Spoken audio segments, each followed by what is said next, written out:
ہم کو لے کے جائیں یہاں سے بابا پلیز، یہاں سب بہت برا ہے، ہم کو نہیں رہنا یہاں، ہم کو بہت ڈر لگ رہا ہے۔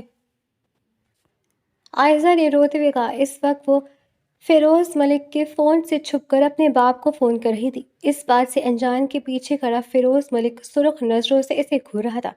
اس کا باپ کال کاٹ چکا تھا کیونکہ وہ بنی ہوئی تھی اور اس کا باپ اب کچھ نہیں کر سکتا تھا۔ وہ فون کو دیکھتے رونے لگی تھی جب فیروز نے اس کے ہاتھ سے فون کھینچتے ایک تھپڑ مارا۔ جتنا مارنا مار لو، پر پلیز مجھے مورے کے پاس جانے دو۔ وہ حسین پری سی لڑکی روتے ہوئے اور زیادہ حسین لگی تھی کہ پل بھر کے لیے فیروز حویلی کے آگے سیاہ عالیشان گاڑیوں کی پوری قطار آ کر رکی تھی۔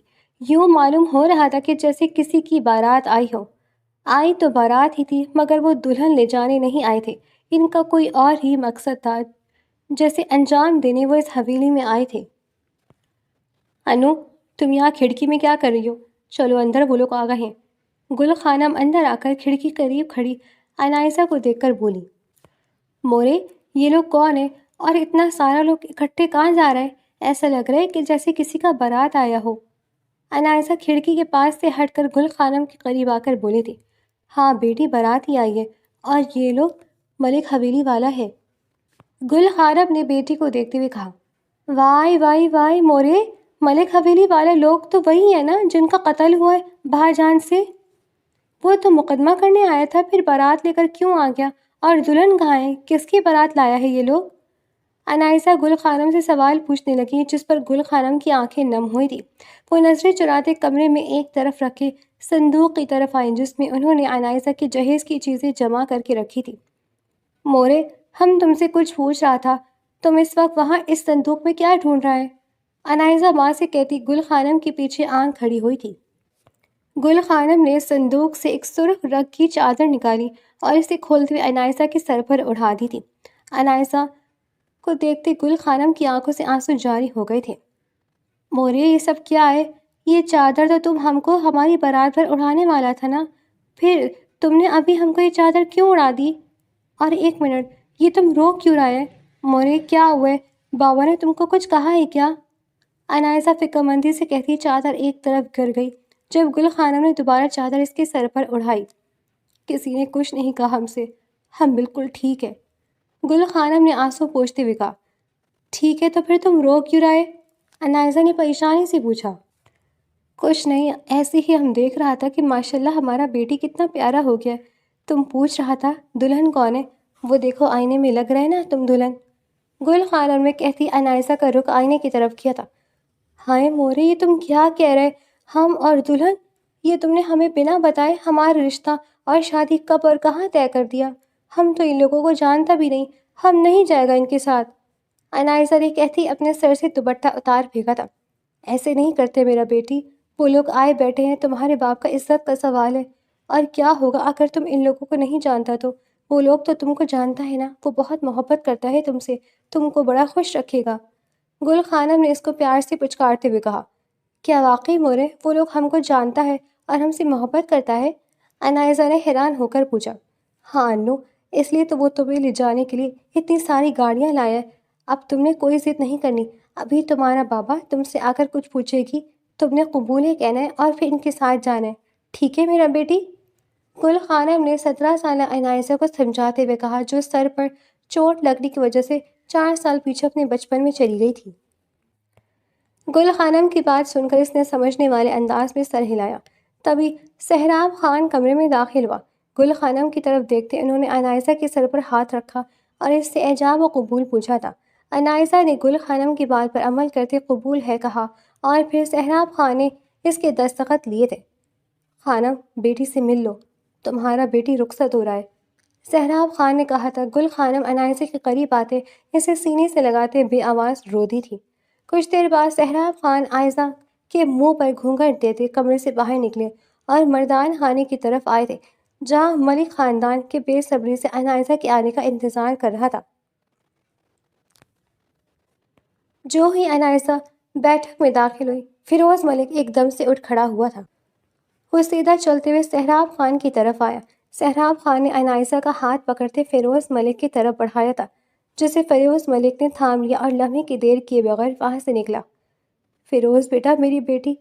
سہراب خان کی بات منہ میں ہی رہ گئی تھی جب فیروز ملک نے گاڑی کا دروازہ کھولتے انائزہ کو پچھلی سیٹ پر پوری طرح سے پٹخا اور گاڑی زن سے بھگا لے کر گیا۔ اس کے پیچھے ملکوں کی باقی گاڑیاں بھی فوراً قطار میں ہی نکلی تھی۔ سہراب خان نم آنکھوں سے اپنے خالی ہاتھ کو دیکھ کر رہ گئے تھے۔ جو ہی گاڑی ان کی ملک حویلی کے حدود میں داخل ہوئی، فضا زوردار پٹاخوں اور گولوں کی آواز سے گونج اٹھی تھی۔ گاڑیوں پر بے تحاشا سرخ گلاب کی پتیاں برسائی گئی تھیں۔ انائزہ ہراساں نظروں سے چاروں طرف دیکھ رہی تھی جب گاڑی ایک بڑے سے دروازے کے سامنے آ کر رکی۔ فیروز ملک جو ہی گاڑی سے اترا، اس کا شاندار استقبال کیا گیا تھا، ایسے جیسے کہ وہ کوئی بڑی جنگ جیت کر آیا ہو۔ ملکانی بی نے پھولوں کا ہار لا کر فیروز ملک کے گلے میں پہنایا تھا۔ بہت بہت مبارک ہو میرا بچہ، آخر تم نے دشمنوں سے بدلہ لے ہی لیا۔ میں صدقے جاؤں، تم نے تو میرا دل خوش کر دیا۔ جو تم نے کیا ہے وہ ہمارے خاندان کا کوئی بھی مرد آج تک نہیں کر سکا۔ تم نے اپنی ماں کا پیا دودھ حلال کر دیا، آج مجھے تم پر فخر ہے۔ ملکانی بی نے فیروز ملک کا ماتھا چومتے اسے ڈھیروں دعائیں دی تھی۔ وہ فیروز ملک کی دادی تھی جنہیں اپنے پوتے پر بہت ناز تھا۔ زیبا، نکال لاؤ اس فنی کو گاڑی سے باہر۔ اس کی اتنی اوقات نہیں کہ وہ میرے پوتے کی اس عالیشان گاڑی میں بیٹھے۔ اس کے لیے تو مجھے کوئی گدھا گاڑی بیچنی چاہیے تھی۔ فیروز ملک کے بعد مالکانی بی نے ملازمت سے مخاطب ہو کر کرخت لہجے میں بولی، جی بیگم صاحبہ، جیسا آپ کا حکم۔ زیبا گردن جھکا کر کہتے گاڑی کی طرف آئی اور اسے کھینچتے ہوئے ایک جھٹکے سے نکال کر گاڑی سے باہر کیا تھا۔ یہ تم کیا کر رہے؟ ہم کو کھینچ کیوں رہے؟ ہمیں بول دیتا، ہم خود گاڑی سے اتر آتا۔ انائزہ نے اپنے یوں کھینچ جانے پر ہونے والی تکلیف فرض سے سکتے ہوئے بولی تھی۔ اس کی میٹھی مدھر اور معصوم آواز سنتے فیروز ملک ایک جھٹکے سے پیچھے مڑا تھا، مگر کچھ دیر کے بعد سر جھٹکتے ہوئے وہاں سے چلا گیا۔ بیگم صاحبہ، اس کو لے جاؤں کہاں؟ فیروز ملک کے جانے کے بعد زیبا نے ملکانی بی سے پوچھا۔ ایسے کیسے لے جاؤ زیبا؟ ابھی اس کا استقبال تو رہتا ہے، یہ سب تو میرے پوتے کے استقبال کے لیے تھا۔ اس کے استقبال کا انتظام الگ سے ہے، پہلے اس کا گھونگھٹ تو اٹھاؤ، میں اسے منہ دکھائی تو دے لوں۔ ملکانی بی نے کہا تو زیبا انائزہ کو پکڑتے ملکانی بی کے سامنے لائی اور اس کے چہرے سے سرخ چادر اوپر کی۔ چٹاخ! یہ لو تمہاری منہ دکھائی کا تحفہ، امید ہے تمہیں تحفہ پسند آیا ہوگا۔ ملکانی بی نے پوری قوت سے انائزہ کے منہ پر تھپڑ مار کر کہا۔ انائزہ لڑکھڑا کر پیچھے ہوئی تھی۔ اگر پیچھے زیبا کا سہارا نہ ملتا تو یقیناً وہ اس تھپڑ کے بعد اب تک زمین بوس ہو چکی ہوتی۔ منہ پر ہاتھ رکھے وہ ساکت نظروں سے ملکانی بی کو دیکھ رہی تھی جو غصے سے اسے ہی گھور رہی تھی۔ زیبا، لے جاؤ اسے، اس کی جگہ پہنچا دو۔ ملکانی بی نے زیبا کو حکم دیا تو وہ انائزہ کو لے کے آگے ہوئی تھی۔ رکو، پہلے اس کا چہرہ ڈھکو اور اسے چھوڑ کر فوراً میرے کمرے میں آ کر مجھ سے ملو۔ ملکانی بی روب دار لہجے میں حکم دیتی چادر کا پلو جھاڑتی وہاں سے چلی گئی۔ چلو اب، انائزہ کا گھونگھٹ پیچھے کرتے زیبا نے اس کے پہلو میں دھکا دیتے ہوئے کہا۔ انائزہ حیران و پریشان اس کے ساتھ چل پڑی تھی۔ اسے تو سمجھ میں نہیں آیا تھا کہ یہ ہوا کیا ہے۔ پہلے تو شاندار استقبال، پھر غصے سے گاڑی سے نکالنا اور پھر منہ دکھائی میں تماچا، یہ سب کیا تھا آخر؟ انائزہ کی سمجھ میں یہ سب نہیں آ رہا تھا۔ زیبا اسے لے کر حویلی کے اندر جانے کے بجائے حویلی کی پچھلی سائڈ پر آئی اور وہاں ایک کمرے کا دروازہ کھولتے اسے وہاں سے اندر دھکیل دیا۔ تم اب سے یہیں پر رہو گی، جب کھانے کا وقت ہوا تو تمہیں کھانا یہیں پر مل جائے گا۔ زیبا تیز تیز کہتی باہر نکلی اور دروازے کو باہر سے کنڈی لگانے لگی۔ بات سنو، یہ تم باہر سے کنڈی کیوں لگا رہے ہیں؟ اسے کھول دو پلیز، انائزہ فوراً سے دروازہ بچاتے کہنے لگی۔ مگر زیبا نے اس کی بات سنی انسنی کر دی اور وہاں سے چلی گئی تھی۔ انائزہ وہاں ایک طرف رکھ کے سنگل بیڈ پر بیٹھ گئی جو کسی پتھر کی طرح سخت تھا۔ بیگم صاحبہ، آپ نے بلایا؟ زیبا انائزہ کو بند کرتے فوراً ملکانی بی کے پاس ان کے کمرے میں پہنچی تھی۔ ہاں زیبا، ادھر آؤ اور میری بات غور سے سنو۔ ملکانی بی نے زیبا کو اندر بلاتے پاس بیٹھنے کا اشارہ کیا۔ جی بیگم صاحبہ، حکم کریں۔ ان کے قدموں میں بیٹھتے زیبا نے کہا، یہ لڑکی تو بے حد خوبصورت ہے، اس کو لانا کہیں ہمیں مہنگا ہی نہ پڑ جائے۔ ملکانی بی نے انائزہ کا خوبصورت چہرہ یاد کرتے اپنا خدشہ بیان کیا تھا۔ بیگم صاحبہ، پٹھان لوگ تو ایسے ہی خوبصورت ہوتے ہیں، کیا لڑکے اور کیا لڑکیاں، سب حسین سے حسین تر ہیں۔ ویسے میں آپ کی بات سمجھی نہیں، آپ کو کس چیز کا خدشہ ہے؟ زیبا نے پوچھا۔ ہماری حویلی میں کوئی بھی اس قدر حسین نہیں ہے سوائے فیروز کے کیونکہ اس کی کمبخت ماں بھی پٹھانی ہی تھی، لیکن اس کی خوبصورتی اس لڑکی کے حسن کے آگے کچھ بھی نہیں۔ وہ تو جیسے کوئی جادو کرتی ہے۔ مجھے ڈر ہے کہ کہیں اس کی صورت دیکھ کر فیروز اس پر فدا ہی نہ ہو جائے۔ ملکانی بی نے آخر اپنا ڈر بیان کیا تھا۔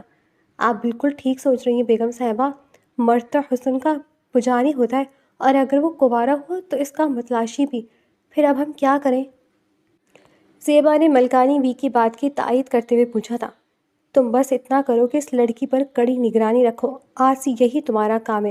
وہ حویلی کے کسی مرد کے سامنے بھی نہ آئے، اور فیروز کی تو اس پر غلطی سے بھی نظر بھی نہ پڑے۔ باقی میں کوئی رشتہ ڈھونڈتی ہوں، مجھے جلد از جلد اب فیروز کی شادی کروانی ہوگی۔ ملکانی بی نے آگے کا لاحلہ عمل سوچتے ہوئے کہا۔ ٹھیک ہے بیگم صاحبہ، اب میں جاؤں؟ زیبا نے پوچھا۔ ہاں ٹھیک ہے، تم جاؤ، اور جو میں نے کہا ہے اس کا خاص خیال رکھنا۔ ملکانی بی نے پھر سے تنبیہ کی تھی۔ زیبا سر اسبات میں ہلاتے وہاں سے چلی گئی۔ کوئی ہے؟ کوئی ہم کو سن رہا ہے؟ ارے ہم کو یہاں قید کیوں کر دیا؟ ہمارا قصور کیا ہے؟ کوئی تو کھولو، ارے کوئی پانی ہی پلا دو۔ انائسہ دروازہ کھٹکھٹاتے ہوئے کہتی جا رہی تھی۔ پیاس کی شدت سے اس کا برا حال ہو رہا تھا، اوپر سے اس گھٹن زدہ کمرے میں اس کا دم گھٹنے لگا تھا۔ تبھی زیبا وہاں پہنچی اور دروازہ کھول کر اندر آئی تھی۔ تم خبیث کا بچہ، تم ہم کو یہاں بند کر کے گیا ہے، ہم کو چھوڑے گا نہیں، ہم تم کو کنچا کر دے گا۔ انائسہ کہتے زیبا کی طرف لکی جب زیبا جلدی سے ایک طرف ہوئی تھی۔ یہ لو پانی اور یہ لو کھانا، میں تمہارے لیے کھانا ہی لانے گئی تھی، زیبا نے ٹرے کی طرف اشارہ کرتے کہا۔ انائسہ نے ٹرے میں موجود کھانے پر نظر دوڑائی۔ 2 جلی کھلی روٹیاں اور ساتھ میں پیلی دال کا شوربہ۔ ہاں شوربہ ہی تھا، کیونکہ دال تو اسے نظر نہیں آ رہی تھی۔ کیسا بدمزہ لوگ ہے تم، دلہن کو کوئی ایسا کھانا دیتا ہے کیا؟ ہم یہ سب نہیں کھائے گا، ہمارے لیے پلاؤ اور مرغ مسلم پکا کر لاؤ، یہ سب تو ہمارا حویلی کا ملازم لوگ بھی نہیں کھاتا۔ انائسہ نے برا سا منہ بناتے ہوئے کہا۔ تم کوئی دلہن نہیں ہو، ونی ہو کر آئی ہو، اور ونی کو یہاں ملازموں سے بھی بدتر سمجھا جاتا ہے۔ اب سے تمہارا کھانا یہی ہوگا، تمہیں کھانا ہے تو کھاؤ ورنہ بھوکی رہو۔ یوں بھی بیگم صاحبہ نے حکم دیا ہے کہ تمہیں 3 وقتوں میں صرف دن کے وقت ہی کھانا دیا جائے گا، اب تمہاری مرضی ہے، کیا تو کھاؤ یا پھر رہو بھوکی۔ زیبا نے کہتے ٹرے ایک طرف رکھی تھی اور پھر انائسہ کو کچھ سمجھنے کا موقع دیے بغیر ہی دوبارہ سے دروازہ بند کر کے اسے لاک کرتے چلی گئی تھی۔ تو منوز، اللہ تم کو غارت کرے، وہی تم سے پوچھے، تم ہمارے ساتھ اچھا نہیں کر رہا، ہم تم کو بتا رہے، تم کو ہمارا بد دعائیں لگیں گی۔ انائسہ دروازہ بجاتے رونے لگی تھی۔ 1 ہفتہ یوں ہی گزر گیا تھا۔ اس 1 ہفتے میں انائسہ صرف پانی پی کر ہی گزارا کر رہی تھی۔ بہت زیادہ بھوک لگی تو ساتھ سوکھی روٹی کی 2-4 نوالے کھا لیتی۔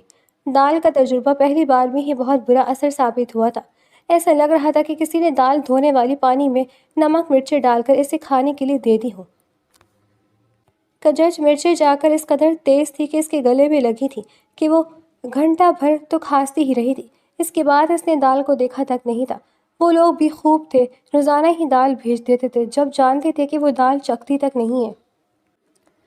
پہلے 3-4 روز انائسہ نے خوب معاملہ کیا تھا، مگر زیبا کے بتانے پر آہستہ آہستہ اسے کچھ سمجھ آ گئی تھی کہ وہ قتل کے بدلے یہاں لائی گئی تھی۔ اسی صورت میں اس کے بھائی کی جان بخشی ہوئی تھی، ورنہ یہ لوگ قتل کے بدلے اس کے بھائی کا قتل کر دیتے۔ اسے بھوک سے سخت کمزوری ہو رہی تھی، آخر کب تک برداشت کرتی؟ آج 7 دن ہو چکے تھے۔ وہ بار بار دروازے کے قریب جا رہی تھی، مگر زیبا بھی آج آنے کا نام نہیں لے رہی تھی۔ کوئی آ جاؤ، کوئی تو آ جاؤ، ہم بھوک سے مر جائے گا۔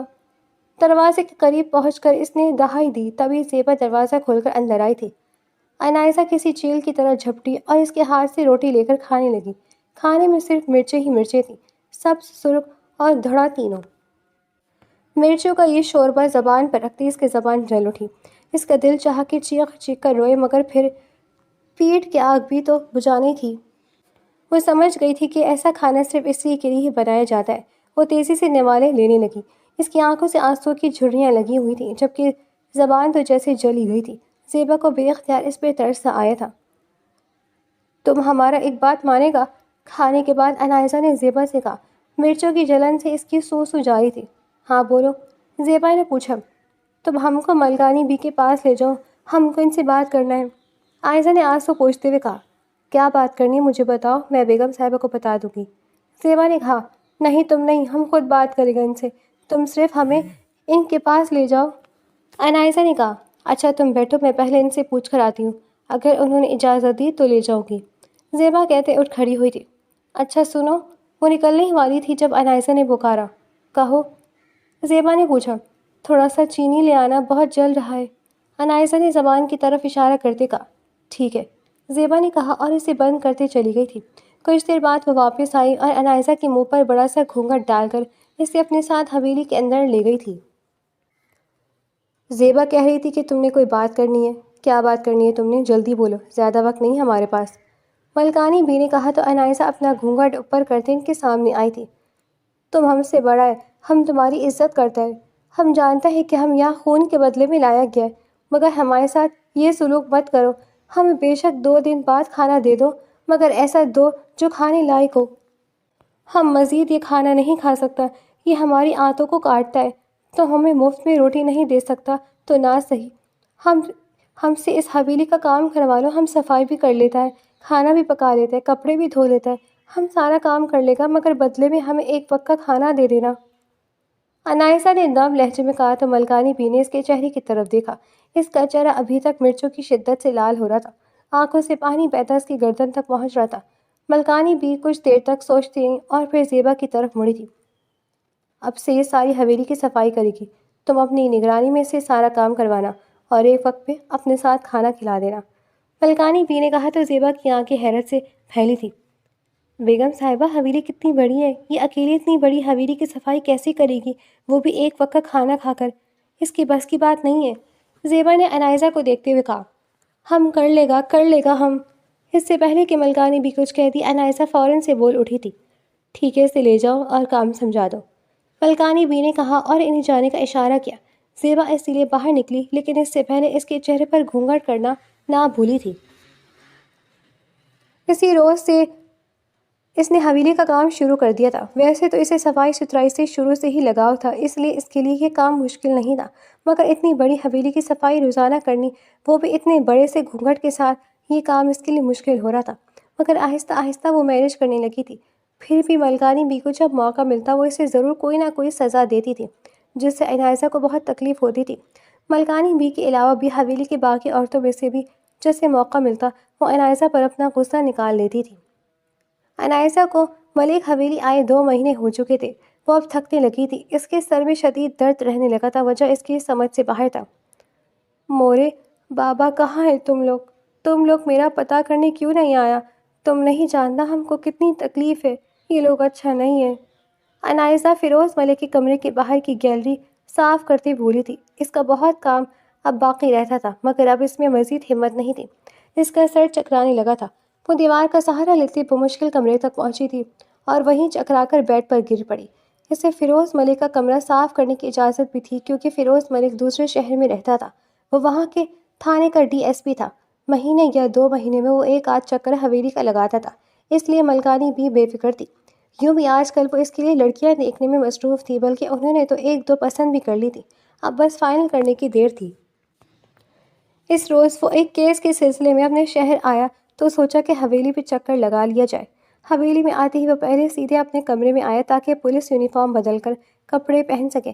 وہ جو ہی کمرے میں آیا اس کی نظر اپنے بیڈ پر پڑی، جہاں کوئی لڑکی اس کے بستر پر منہ کے بل گری پڑی تھی۔ حلیے سے وہ کوئی کام والی ہی لگ رہی تھی۔ فیروز ملک کا پارا ایک دم ہائی ہوا تھا۔ زیبا، کہاں ہو تم؟ فیروز ملک باہر نکلتے زور سے چلایا تھا۔ زیبا دوڑتے ہوئے اوپر آئی تھی۔ کیا ہوا فیروز صاحب، آپ کب آئے؟ زیبا اسے دیکھ کر حیران ہوتے پوچھا۔ میرے کمرے میں کون ہے؟ فیروز نے غصے سے پوچھا۔ وہ تو صفائی کرنے والی، میں دیکھتی ہوں، زیبا نے کہا اور اندر گئی جہاں انائسہ اوندھے منہ گری پڑی تھی۔ زیبا گھبراتے ہوئے اس کے قریب آئی، وہ بے ہوش تھی۔ زیبا نے سہارا دیتے اسے کھڑا کیا اور منہ ڈھکتے اسے وہاں سے لیتے نکلی تھی۔ انائسہ ہوش پہ آؤ، کیا ہوا ہے تمہیں؟ زیبا اس کا چہرہ تھپتھپاتے ہوئے پوچھنے لگی تھی، پھر اس کے چہرے پر پانی کے چھینٹے مارے جس سے انائسہ ہوش میں آئی تھی۔ انائسہ، کیا ہوا تمہیں؟ تم ٹھیک ہو؟ اس کے ہوش میں آتے زیبا نے پوچھا۔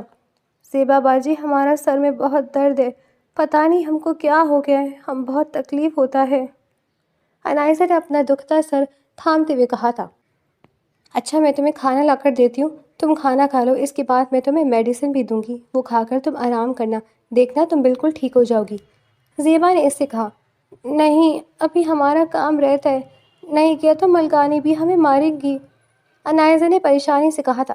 میں خود بات کر لوں گی ملکانی بھی سے، کوئی تمہیں کچھ نہیں کہے گا، تم بس آرام کرو، میں ابھی آتی ہوں۔ زیبا انائزہ سے کہتے کمرے سے نکل گئی تھی۔ انائزہ کچھ دیر بیٹھی سوچتی رہی، پھر اٹھ کر کھڑی ہوئی تھی، یہ سوچ کر کہ بس اس کمرے کا تھوڑا سا کام رہتا ہے، کر کے فٹافٹ آ جائے گی۔ وہ فیروز ملک کے کمرے میں آئی تو کمرے میں ہر طرف خوشبوئیں پھیلی ہوئی تھی۔ ابھی تو ہم اس کمرے کو ایسے ہی چھوڑ کر گیا تھا، اس وقت تو اس میں کوئی خوشبو نہیں تھا، تو اب یہ کہاں سے آ گیا؟ کہیں اس کمرے میں کوئی جن بھوت تو نہیں ہے؟ انائزہ چاروں جانب مشکوک نظروں سے دیکھتے ہوئے بولی۔ تبھی اس کی نظر سائڈ ٹیبل پر پڑے موبائل پر پڑی، جسے فیروز ملک جلدی میں ان لاک ہی چھوڑ گیا تھا۔ موبائل فون کو دیکھتے انائزہ کی آنکھیں چمک اٹھی تھی۔ اپنے بابا کی حویلی میں اس کا اپنا موبائل فون تھا۔ بابا، ہاں ہم بابا کو کال ملاتا ہے، انائزہ نے کہتے جلدی سے سہراب خان کا نمبر ڈائل کرتے انہیں کال ملائی تھی، جو تھوڑی دیر کے بعد پک کر لی گئی تھی۔ ہیلو، دوسری طرف سے سہراب خان کی آواز سنائی دی تھی۔ اس آواز کو سنتے ہی انائزہ جیسے کھل سی اٹھی تھی۔ بابا، انائزہ بولی۔ انو بیٹی، تم کیسا ہے؟ باقی سب لوگ کیسے ہیں؟ سہراب خان انائزہ کی آواز سنتے حیران ہوئے تھے۔ اپنی حیرت پر قابو پاتے ہوئے پریشانی سے پوچھنے لگے، بابا تم کہاں ہیں؟ آ کے ہم کو یہاں سے لے جاؤ، یہاں کوئی بھی اچھا نہیں ہے، سب بہت برا ہے، ہم کو نہیں رہنا یہاں، ہمارا سر بہت دکھ رہا ہے۔ انائزہ نے ایک ہی سانس میں ساری بات بتائی تھی۔ انو، کسی کو معلوم ہے کہ تم نے مجھے کال کی ہے؟ سہراب خان نے پوچھا۔ نہیں بابا، ہم سب سے چھپ کر تمہیں کال کر رہے ہیں، ہمیں تمہاری اور موری کی بہت یاد آ رہی ہے، آ کر ہمیں لے جاؤ یہاں سے، انائزہ نے کہا۔ لیکن سہراب خان کوئی بھی جواب دیے بغیر کال کاٹ گئے۔ وہ جانتے تھے انائزہ بنی ہو چکی تھی، اب ان کا انائزہ کے ساتھ کوئی تعلق نہیں تھا، اب ان کا انائزہ کے ساتھ رابطے میں رہنا الٹا انائزہ کے لیے پریشانی بڑھ سکتا تھا۔ فیروز ملک کسی کے بولنے کی آواز سن کر باتھ روم سے نکلا تھا۔ اس نے دیکھا کہ وہی کچھ دیر پہلے والی ملازمہ اس کا فون اٹھائے کسی سے بات کر رہی تھی۔ وہ اس کے پیچھے جا کھڑا ہوا اور سنا تو معلوم ہوا کہ یہ وہی لڑکی تھی جو بنی ہو کر اس کے نکاح میں آئی تھی۔ فیروز ملک کا غصہ مزید بڑھ گیا۔ اس نے آؤ دیکھا نہ تاؤ فوراً سے اس لڑکی کا ہاتھ پکڑتے اسے اپنی طرف موڑا اور اس کے ہاتھ سے فون کھینچتے اس کے چہرے پر زوردار تھپڑ مارا تھا۔ جتنا مارنا ہے مار لو، مگر پلیز ہم کو مورے کے پاس جانے دو، انائزہ نے روتے ہوئے کہتے جو ہی سر اٹھایا۔ فیروز ملک اس کا حسین چہرہ دیکھتے ایک دم ساکت ہوا تھا۔ اس کا ایک مرتبہ پھر سے اٹھا ہوا ہاتھ ہوا میں ہی رہ گیا تھا۔ انائزہ کا چہرہ دیکھتے ہی وہ یکدم 2 قدم پیچھے ہوا تھا۔ یہی حال انائزہ کا بھی تھا۔ فیروز ملک کا چہرہ دیکھتے اس کے سر میں بری طرح سے ٹیس اٹھنے لگی تھی۔ وہ بے ساختہ اپنے سر کو دونوں ہاتھوں سے تھام گئی تھی۔ اس کی آنکھوں کے سامنے اندھیرا چھایا تھا اور وہ چکرا کر زمین بوس ہوئی تھی۔ اس کے نیچے گرتے ہی فیروز ملک ہوش میں آیا اور فوراً سے اس کی طرف لپکا، اسے باہوں میں بھرتے ہوئے پاگلوں کی طرح باہر بھاگا اور ہسپتال میں پہنچ کر ہی دم لیا تھا۔ انائزہ کا ٹریٹمنٹ چل رہا تھا، جبکہ باہر وہ کوریڈور میں بے چینی سے بری طرح ٹہل رہا تھا۔ اسے اب یاد آیا کہ اس کی آواز اسے کیوں جانی پہچانی لگ رہی تھی۔ وہ جسے وہم سمجھ کر جھٹلا رہا تھا وہ وہم نہیں بلکہ حقیقت تھی۔ انائزہ ہی وہ لڑکی تھی جسے وہ پاگلوں کی طرح پورے شہر میں تلاش کر رہا تھا۔ اسے بے اختیار 2 سال پہلے کا وہ منظر یاد آیا جس میں اس کی انائزہ سے ملاقات ہوئی تھی۔ انائزہ پہلی بار اس سے ایک ریسٹورانٹ میں ملی تھی جہاں وہ اپنے دوستوں کے ساتھ کھانا کھانے گیا تھا۔ انائزہ اس وقت کالج یونیفارم میں تھی، اس کے ساتھ ایک لڑکی اور تھی۔ یار، یہاں تو سب ٹیبلز فل ہے، تم نے کون سی ٹیبل بک کروائی تھی؟ فیروز کی دوست نے ریسٹورانٹ میں داخل ہوتے ادھر ادھر دیکھتے ہوئے کہا۔ جب ساری ٹیبلز فل تھی سوائے ایک ٹیبل کے جس پر وہ 2 لڑکیاں بیٹھی تھیں، جبکہ باقی سیٹیں خالی تھیں، اس کے علاوہ وہاں کوئی ٹیبل بھی خالی نہیں تھی۔ ٹیبل تو میں نے بک کروائی تھی، ہاں وہ رہی۔ فیروز نے اسی ٹیبل کی طرف اشارہ کیا جس پر انائزہ اپنی دوست کے ساتھ بیٹھی تھی۔ لیکن اس پر تو لڑکیاں بیٹھی ہیں، اس کا دوست بولا۔ ٹیبل میں نے بک کی تھی، چلو آؤ دیکھتے ہیں، فیروز خان ہی کہتا ٹیبل کی طرف آیا تھا۔ ایکسکیوز می، یہ ٹیبل ہم نے بک کی تھی، پھر آپ یہاں کیوں بیٹھی ہیں؟ فیروز ملک نے ان لڑکیوں کو مخاطب کیا جو شاید کھانے کا انتظار کر رہی تھی۔ یہ مخاطب کرنے پر ان سے ایک فوراً اٹھ کھڑی ہوئی۔ اٹھو انو، میں نے تمہیں کہا بھی تھا یہاں مت بیٹھنا، لیکن تم نے نہیں سنا، وہ لڑکی گھبراتے ہوئے کہہ رہی تھی۔ ارے چپ شامڑا، بیٹھ جاؤ واپس، ہم کو بھوک لگا ہے، ہم کھانا کھائے بغیر یہاں سے کہیں نہیں جائے گا۔ انائزہ نے فیروز ملک اور اس کے ساتھیوں کو مکمل طور پر اگنور کرتے ہوئے اپنی دوست سے کہا۔ اوہ ہیلو، آپ نے شاید سنا نہیں، یہ ہماری ٹیبل ہے، آپ کو اس پر سے اٹھنا ہی ہوگا، فیروز کا ساتھی بولا، جبکہ فیروز ملک تو یک ٹک اس بڑی چہرہ پھٹانی کو دیکھتے گیا۔ جس کا چہرہ اب غصے سے تمتمانے لگا تھا۔ تم کو سمجھ نہیں آ رہا، ہم کو بھوک لگا ہے، ہمیں کھانا کھا لینے دو، پھر ہم چلا جائے گا۔ ویسے بھی تم لوگ 3 ہی تو ہیں، 3 کرسیاں خالی ہیں، بیٹھ جاؤ ان پر۔ خود بھی سکون سے کھاؤ اور ہم کو بھی سکون سے کچھ کھا لینے دو۔ انائزہ ان سے کہتی اپنی دوست کا ہاتھ پکڑتے اسے اپنے ساتھ بٹھا گئی تھی۔ O madam! فیروز کا دوست کچھ کہنے والا تھا جب فیروز نے ہاتھ اٹھاتے اسے کچھ بھی کہنے سے روک دیا تھا اور پھر اپنے دوستوں کو لے کر وہاں سے چلا گیا تھا۔ اگلی ملاقات اس سے 4 دن بعد روڈ پر ہوئی تھی جب وہ اپنی ٹیم کے ساتھ ایمرجنسی ایک جگہ ریڈ کرنے جا رہا تھا کہ تبھی روڈ کراس کرتے انائزہ ایک دم اچانک سے اس کی گاڑی کے سامنے آ گئی۔ گاڑی بہت اسپیڈ میں تھی۔ فیروز نے بریک لگانے کی بہت کوشش کی مگر گاڑی اس کے کنٹرول میں نہیں آئی اور انائزہ گاڑی کے فرنٹ پارٹ سے ٹکرائی ہوا میں اچھلی تھی اور اسی اسپیڈ سے نیچے آ گری تھی۔ فیروز ملک فوراً سے نیچے اترا اور اسے دیکھا۔ اس کے سر پر کافی چوٹ آ گئی تھی۔ فیروز ملک نے ایمبولینس کو کال کی۔ انائزہ کو ہسپتال بھیج کر وہ اپنے مشن پر نکل گیا۔ اگر آج مخبری پر ریڈ نہ ہو پاتی تو نہ جانے پھر وہ کرپٹ اور قاتل آدمی کے ہاتھ نہ آتا۔ اس کی بات نہ ہوتی تو وہ خود انائزہ کو ہسپتال لے کر جاتا مگر فرض جذبات سے آگے تھا، اس لیے اپنے ایک آفیسر کو اس کے ساتھ بھیجتے وہ اپنے مشن پر چلا گیا۔ کام سے فری ہو کر وہ سیدھا ہسپتال آیا تھا جہاں اسے معلوم ہوا کہ اس لڑکی کو اس کے گھر والے کسی دوسرے ہسپتال لے گئے ہیں۔ فیروز ملک نے اس لڑکی کی انفارمیشن نکلوانے کی بہت کوشش کی مگر اسے کچھ معلوم نہ ہو سکا سوائے اس کے کہ وہ ایک پٹھان فیملی سے تعلق رکھتی ہے اور اس حادثے کے بعد اس کی ذہنی صحت ٹھیک نہیں رہی۔ وہ لڑکی فیروز ملک کے حواسوں پر سوار ہو گئی تھی۔ فیروز ملک نے اسے ذہن سے جھٹکنے کی بہت کوشش کی مگر وہ بری طرح سے ناکام رہا تھا۔ وہ نہ ہی اسے بھول پا رہا تھا اور نہ ہی اسے تلاش کر پا رہا تھا۔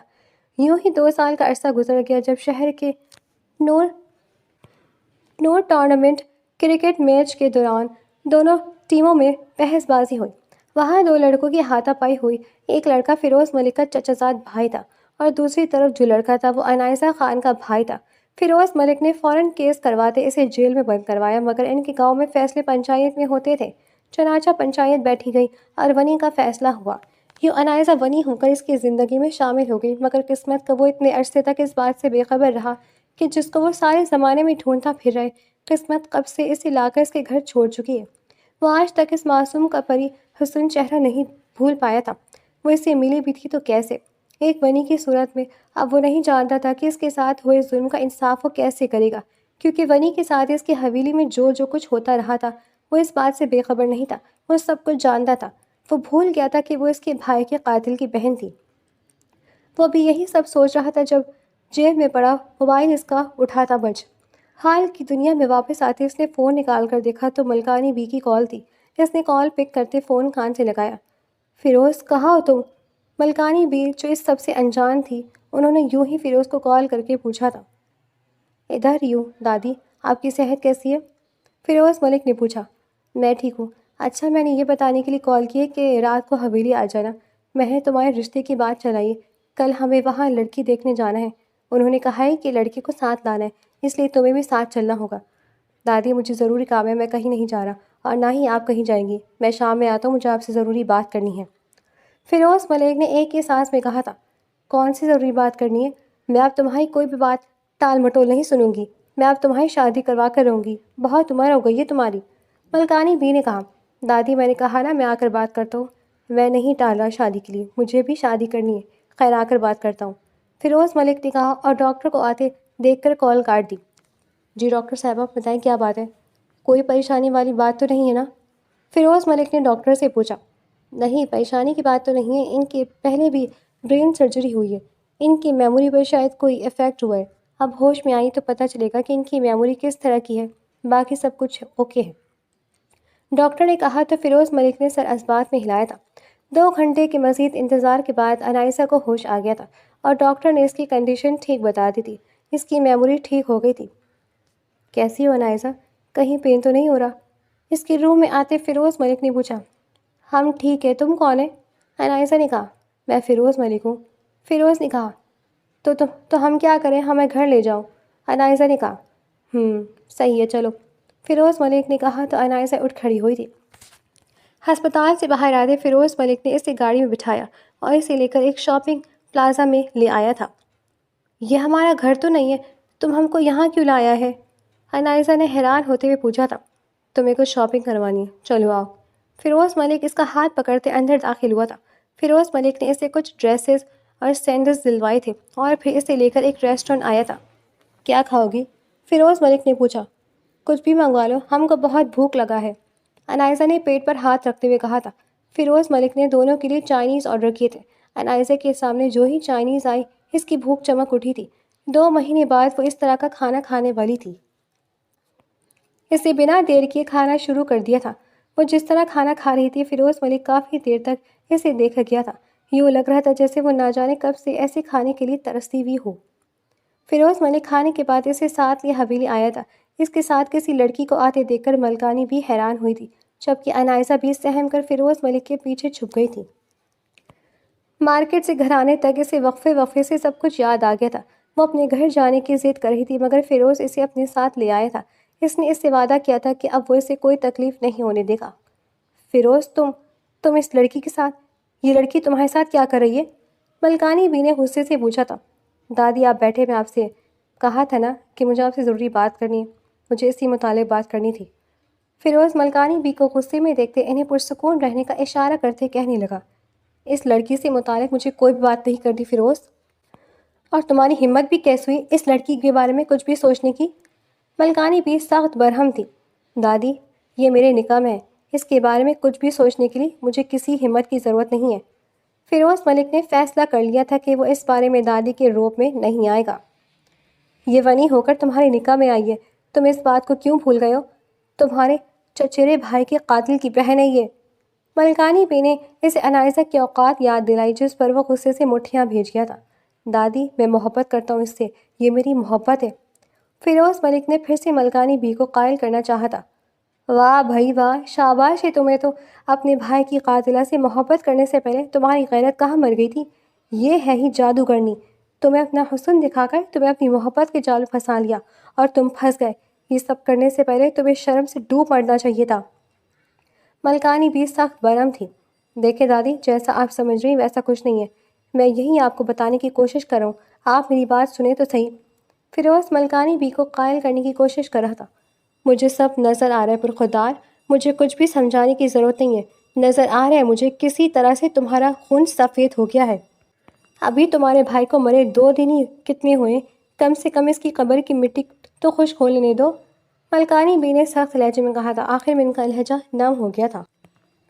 دادی، ادھر میری طرف دیکھیں، ایک مرتبہ میری پوری بات تو سن لیں، پھر آپ کو خود ہی معلوم ہو جائے گا کہ میں غلط نہیں ہوں۔ فیروز ملک ملکانی بی کے پاس آتے ان کو اپنے ہثار میں لیتے ہوئے بولا تھا۔ سننے کے لیے رہ کیا گیا ہے، ہمیں تم سے یہ امید نہیں تھی فیروز۔ ملکانی بھی ڈھیلی پڑتی افسردگی سے بولی۔ دادی جان، آپ کو یاد ہے 2 سال پہلے میں نے آپ کو بتایا تھا کہ مجھے ایک لڑکی اچھی لگی ہے اور میں نے اسے لائف پارٹنر کے طور پر چن لیا۔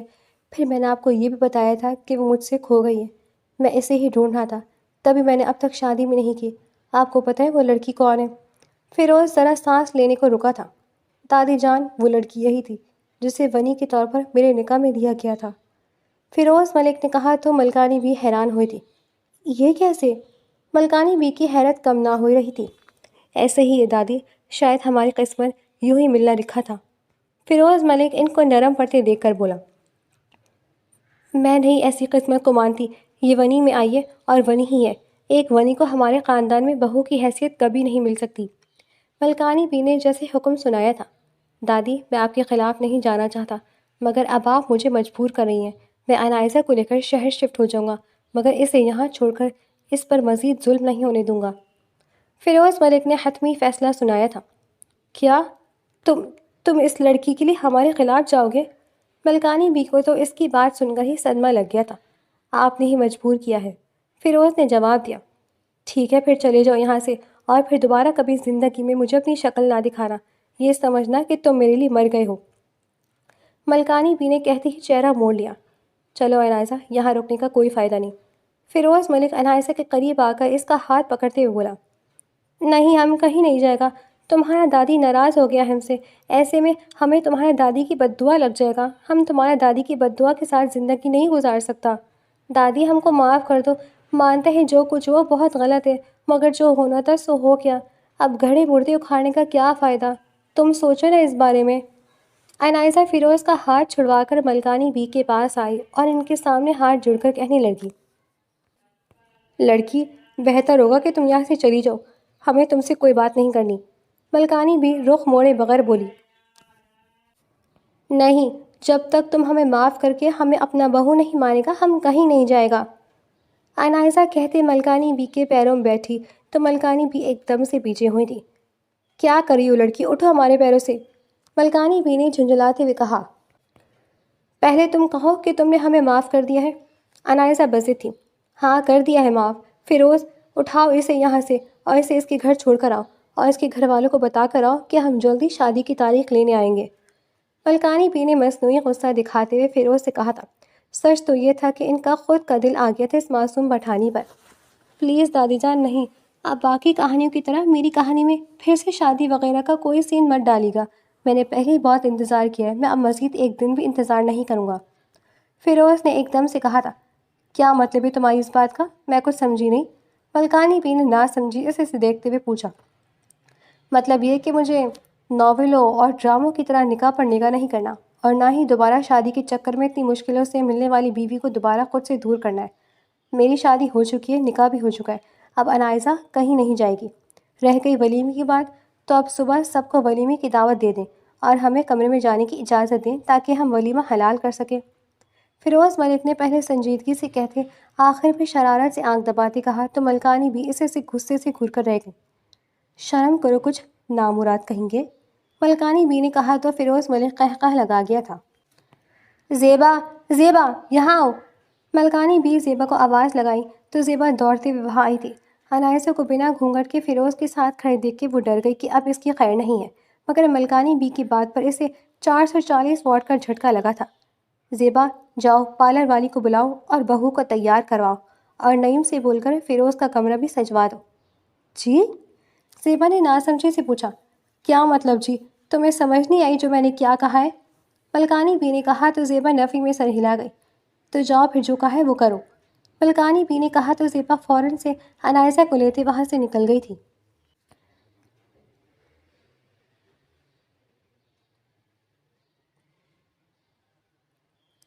رات 12 بجنے کے قریب دلہن بنی عنائزہ کو لال کلر کا فیروز ملک کے کمرے میں چھوڑ گیا تھا۔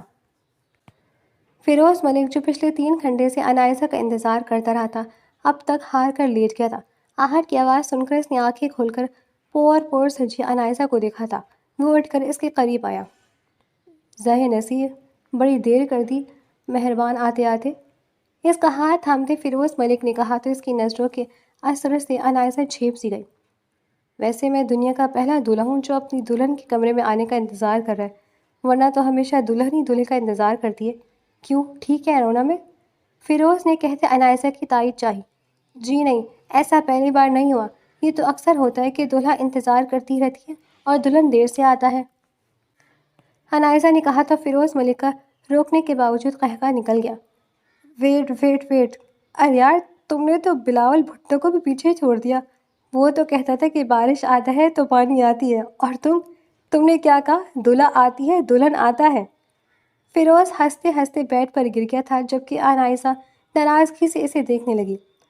اچھا سوری یار میری پٹھانی، تم ناراض مت ہونا، تم تو میرا اچھا بیوی ہے نا؟ فیروز نے عنائزہ کی زبان میں کہا تو اس مرتبہ ہنسنے کی ذمہ باری عنائزہ کی تھی۔ وائے وائے وائے، تم ایسا بولتی ہوئی کتنا اچھی لگتی ہے، میں قربان، عنائزہ کہتے فلائنگ کس اس کی طرف اچھال گئی جب فیروز نے آگے ہوتے ایک جھٹکے سے اسے اپنی طرف کھینچا۔ ہم پیار کرتی ہوئی بھی بہت اچھی لگتی ہے، ہم سے قسم لے لو۔ فیروز ملک اس کے چہرے پر انگلی پھیرتے ہوئے بولا تو عنائزہ کی سیٹی گم ہو گئی تھی۔ یہ تم کیا کر رہے؟ تم کو شرم نہیں آتا جوان جہان خوبصورت لڑکی کو چھیڑتے ہوئے؟ وہ کروڑ بدل کر اس سے دور ہوئی۔ نہیں، شرم کیسا، تم تو ہمارا بیوی ہے، ہم پورا حق رکھتا ہے تم پر، فیروز ملک نے کہتے اسے ہسان میں لیا اور اس کے ماتھے پر بوسہ دیا۔ وہ شرماتے ہوئے اس کے سینے میں سمٹی تھی۔ اچھا سنو جانا، فیروز نے بھوجل لہجے میں اسے پکارا۔ عنائزہ نے سر اٹھا کر اسے دیکھا۔ میں تم سے کچھ کہنا چاہتا ہوں، اگر تم برا نہ مانو تو، فیروز نے کہا۔ ہاں کہو، پوچھ کیوں رہا ہے؟ ہم تم سے بہت محبت کرتا ہے، کیا تم زندگی بھر ہمارا ساتھ دے گا؟ فیروز نے یہ لائنیں پشتو میں کہی تھیں۔ انائزہ نے حیرانگی سے فیروز کو پشتو بولتے ہوئے دیکھا اور پھر سر اسبات میں ہلاتے اس کے کندھے پر رکھ دیا۔ سر